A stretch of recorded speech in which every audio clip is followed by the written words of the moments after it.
కాంగ్రెస్ కి అయితే ఎదురు దెబ్బ అని చెప్పొచ్చు. ఆల్రెడీ చెప్పొచ్చు. ఈ రోడ్డు మీద తిరుగుతున్నారు కదా, రేపు పొద్దున ఆ బస్సులు దుమ్ము బస్ వేసుకొని మళ్ళీ అంతా కేసీఆర్ మళ్ళీ తిరగడం మొదలుపెట్టినా ఏం ఆశ్చర్యం లేదు.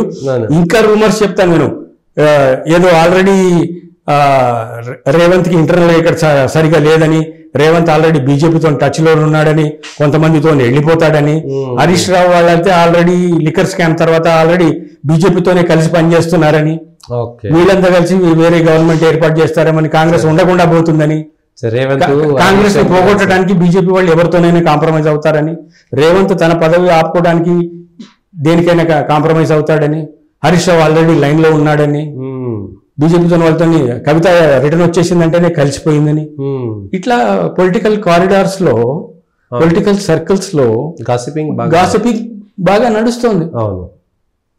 దీనివల్ల గవర్నమెంట్ పోతుందని, హైడ్రా వల్ల రేవంత్ టైం అయిపోయిందని, టైం అయిపోతుంది కాబట్టి తనను తను కాపాడుకోవడానికి బీజేపీతో కలుస్తాడని, వాళ్ళని బీఆర్ఎస్ వాళ్ళు సపోర్ట్ చేస్తారని,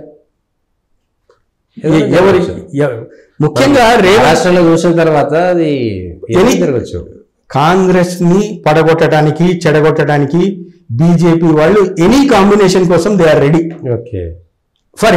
for anything they are ready. ఆ ఫామ్ హౌస్ కాంబినేషన్ ట్రై చేశారని ఫెయిల్ అయింది అనుకోండి, దాని తర్వాత మళ్ళీ లిక్కర్ స్కామ్ వచ్చింది, మళ్ళీ కాంప్రమైజ్ అయిపోయింది. దానికి దీనికి బ్యాలెన్స్ చేసి సరే మేము ఓకేలే అన్నట్టు ఇప్పుడు అందరూ చల్లగానే ఉన్నారు. రేపొద్దున హైడ్రా వల్ల ఎనీథింగ్ కెన్ హ్యాపెన్. ఇది హద్దు దాటి కనుక వీళ్ళు స్లో డౌన్ కాకపోతే ఏదైనా కావచ్చు. మీరు హైడ్రానే అపోజ్ చేసి కొంతమంది అటు ఇటు వెళ్ళిపోవచ్చు. ఏదో బయటకు రావడానికి ఇప్పుడు హైడ్రా అనేది మంచి అవకాశం. మీరు జనాలకు అన్యాయం చేస్తున్నారు, వాళ్ళని కూడుగుడ్డ లేకుండా చేస్తున్నారు కాబట్టి మేము మీకు సపోర్ట్ చేయడం లేదు, ఇది మీది రాంగ్ పాలసీ, మేము వ్యతిరేకిస్తున్నాము కాబట్టి వీళ్ళ దగ్గరికి వెళ్ళిపోతున్నామని బయటకు వెళ్ళడానికి బహానా అయితే దొరికింది, బ్రహ్మాండమైన బహానా. ఆల్రెడీ నెగిటివ్ లో నాగేందర్ ఉన్నాడు, నాగేందర్ రాత్రి ఇక్కడ పొద్దున అక్కడ ఉంటాడు, ఆయనకి పెద్ద ఇబ్బంది ఏం లేదు. అట్లా జరగచ్చు. ఇంట్లో నుంచి ఎప్పుడు వెళ్ళినారో అర్థం కానటువంటి పరిస్థితి. నువ్వు అన్నట్టు ఖోఖో నడుస్తూనే ఉన్నాడు, ఇటు ముట్టుకొని అటు వెళ్ళి అటు ముట్టుకొని ఇటు వచ్చి వాడి సీట్లో వీడి కూర్చొని వీడి సీట్లో నడుస్తూనే ఉంది. ఆల్రెడీ బీజేపీ మామూలుగా ఉండేది రాజ్యసభలో మెజారిటీలో ఉంది అంటే పరిస్థితి ఏంటి నువ్వు అర్థం చేసుకో. అంతే అయిపోయింది, వాళ్ళకి పెద్ద ఇబ్బంది లేదు.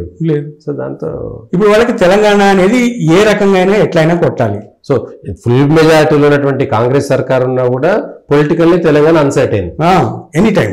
అవును, రేవంత్ రెడ్డి వచ్చిన రోజు నుంచి అన్సర్టైన్, డే వన్ నుంచి అన్సర్టైన్. రేపు పోతుంది, ఇది ఉండే గవర్నమెంట్ కాదు, ఎల్లుండి పోతుంది, ఇంత పాపం బాగానే ఇంత దూరం లాక్కొచ్చాడు ఆయన, కింద పడో మీద పడో. అందుకని ఏ మీటింగ్కి వెళ్ళినా పక్కన ఒకటి పెట్టుకొని వెళ్తాడు, ఇండివిజువల్ గా ప్రెస్ అడ్రస్ చేయడం. కానీ బట్టియో నల్గొండ బ్రదర్స్ ఇద్దరులో ఒకళ్ళు, రాజగోపాల్ అయితే ఓపెన్ గా పలానా ఆయన దానికి సీఎం పోస్ట్ కి ఎలిజిబుల్ అని ఓపెన్ గా అనౌన్స్ చేసి పడేసారు ఉత్తమ్ కుమార్ గురించి. సో ఏంటిది అట్లా ఎప్పుడు జరగలేదు. ఒక సీఎం ఉండగా అదే పార్టీ వాడు అదే స్టేజ్ మీద ఈయన అసలు ఎప్పటికైనా సీఎం అయ్యాల్సిన మెటీరియల్ అంటే ఆయన కాదనే సీఎంఏ స్వయంగా చెప్పిండు యాదగిరిగుట్టల కోమటిరెడ్డి వెంకటరెడ్డి అసలు ముఖ్యమంత్రి, ఆయనేమో కోమటిరెడ్డి వెంకటరెడ్డి పేరు చెప్పాడు, ఈయనేమో ఉత్తమ్ కుమార్ రెడ్డి పేరు. అసలు అంటే వాళ్ళలో వాళ్ళకి ఏంటి జరుగుతుంది?